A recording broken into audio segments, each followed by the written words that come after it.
Hello friends, today I wanted to talk about loneliness that feels like it's consuming you and how unfortunately it can have the side effect of pushing people away. So you find yourself in this loop, right? You feel so lonely. You feel like it's like eating away at your soul. So you go out and you try to reach out to people in a healthy way in the middle of a pandemic, and you wind up creating a dynamic that pushes people away, which furthers your loneliness and this thought that there's something wrong with you, right? And you wind up stuck in that loop. And it's a horrible place to be. So I want to talk about where that loneliness comes from, why it's so intense, what makes it different from normal, I don't want to say normal, but general average loneliness, because we all feel lonely, right? It's not about never feeling lonely. It's just this kind of loneliness. They call it pathological loneliness, that we don't want to be stuck in that emotional state. But I want to talk about the difference between those two, and most importantly, what you can do about it if you're battling it. So with that in mind, let's jump in, let's get started, okay? So first, this kind of loneliness that I'm talking about is a loneliness that often stems from childhood trauma, from narcissistic abuse, from emotional neglect. So the root cause of it comes from being emotionally abandoned by people that are supposed to be there for you, by people that you would expect. Put it that way, you would expect them to be there for you. Your parents, your family members, a spouse, a significant other, okay? And the way they emotionally abandon you is by invalidating you, right? If you're in a relationship with a narcissist and every time you share your perspective, it's denied. Every time you share your emotional state, it's denied. Every time you share who you really are and you're rewritten by the narcissist, that's emotional abandonment. They are refusing to see your emotional state, what's going on inside of you.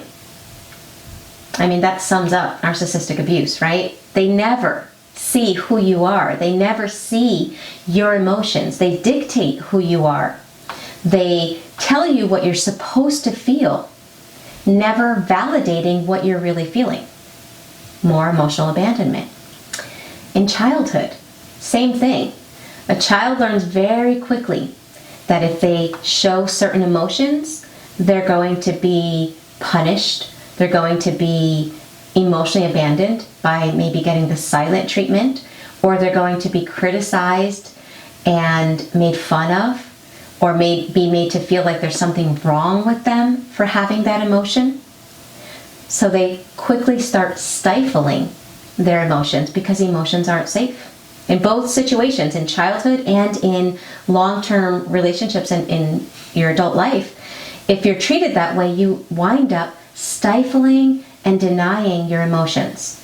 So here's the thing, okay? Eventually, a child grows up and leaves home. So they're out of that toxic environment. Eventually, most people that find themselves in abusive relationships wake up, realize that this person is toxically destroying them from the inside out, and they wind up removing themselves from that dangerous situation. But just because they remove themselves doesn't mean that that invalidation that they experienced their whole life comes to an end. Here's the part that's really hard. After you leave either scenario, you still face invalidation and emotional abandonment, except this time it's done by self. We tend to internalize the behavior that we've been accustomed to receiving. So if we were emotionally abandoned our whole life, we never learned how to have our emotions validated, how to receive that soothing, right? It should start externally. No child should have to do this.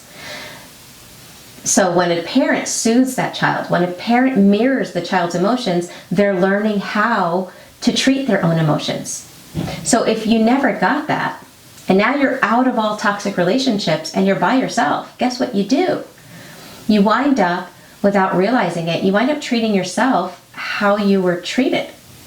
So when an emotion comes up that's intense, you suppress it. You ignore it, you minimize it. You get extremely busy doing externally so you don't have to see that emotion.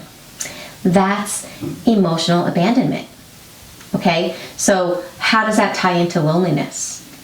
Well, if we don't know how to soothe our emotions, when our emotions come up, they're telling us something. They're needing something from us.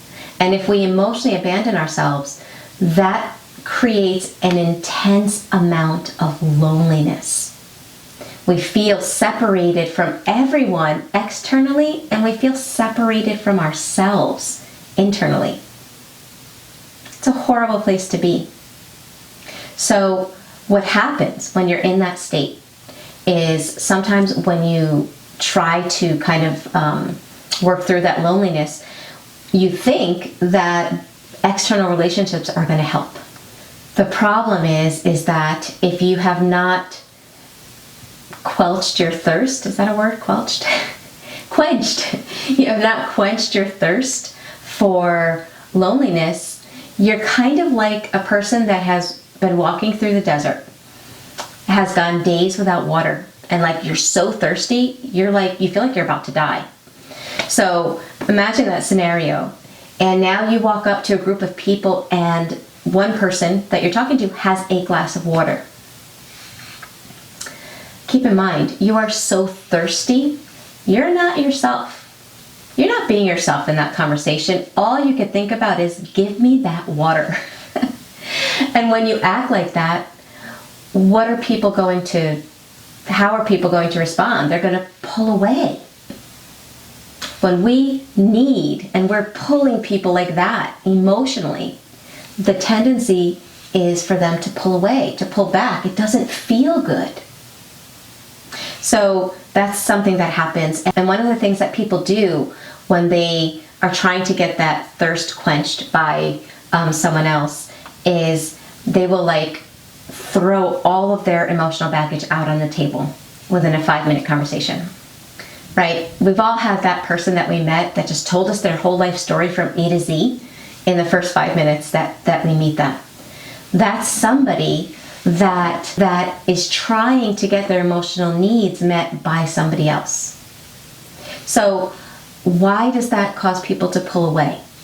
Is it because they're heartless? No. It's because this person that you're doing that with recognizes there's an imbalance there. There's an intensity that isn't how healthy relationships begin and grow. With healthy relationships, it's a growing process. Trust is built. Confidence is established over time. And so when somebody comes and just dumps a lot on their table, somebody with healthy boundaries, it's common for them to pull back. Not because they're harmless people, but because they detect that there's an imbalance. So maybe there's a I need coming from the person, and they don't want to be the rescuer. That's a healthy boundary. Because sometimes in those dynamics, when we haven't learned how to deal with our own emotional loneliness or pathological loneliness or whatever you want to call it, we expect other people to fulfill that need for us. And a healthy person isn't going to want to do that. A healthy person is going to want to interact in a healthy way, where there are boundaries, including emotional boundaries. Okay? So people that are healthy are going to be retracted. People that are toxic are going to hone in on that. And they're going to see this person they need validation. They need constant validation. And they're going to show up and love bomb and give them that validation until the hooks are in, and we all know the rest. So if this is resonating with you, and yet you're struggling with how do I stop it? Okay, the first thing that's needed is learning how to be there for yourself. Now, in my face-to-face coaching, when I'm talking to people, and we're discussing this, I hear them say, but Michele, I always have to be there for myself. It's always me that's there for myself. I can't take it anymore. But as we continue talking, they start to realize that they're really not there for themselves. Yes, they may be alone in the sense that they don't have reciprocal relationships. They may be alone in the sense that they're not in an intimate relationship. But even alone, we can be there for ourselves or we can be abandoning ourselves. And as we continue the coaching sessions, they start to see just how much they have internalized their abusers' treatment of them and how they do it to themselves and how they emotionally abandon themselves. So if you want to stop that cycle of feeling so alone that the second you're around somebody, it's like you dump all of your stuff on them and it causes them to kind of pull away. If you want to stop that dynamic, the more you can be there for yourself on a regular basis, the more you show up like somebody that has not just walked through the desert and hasn't had a drink in a long time. The more you show up as somebody that is emotionally hydrated, and you're going to attract other people that are emotionally hydrated or emotionally healthy, and you're going to have those reciprocal relationships that you crave.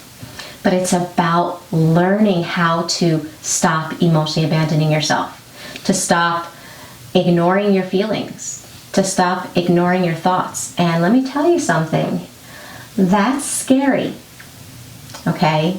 That's not an easy thing to do. It's easy for me to say, this is what you have to do, but actually learning how to put it into practice and then doing it consistently for long enough that it becomes your default way of treating yourself, those are things that take a little bit of time.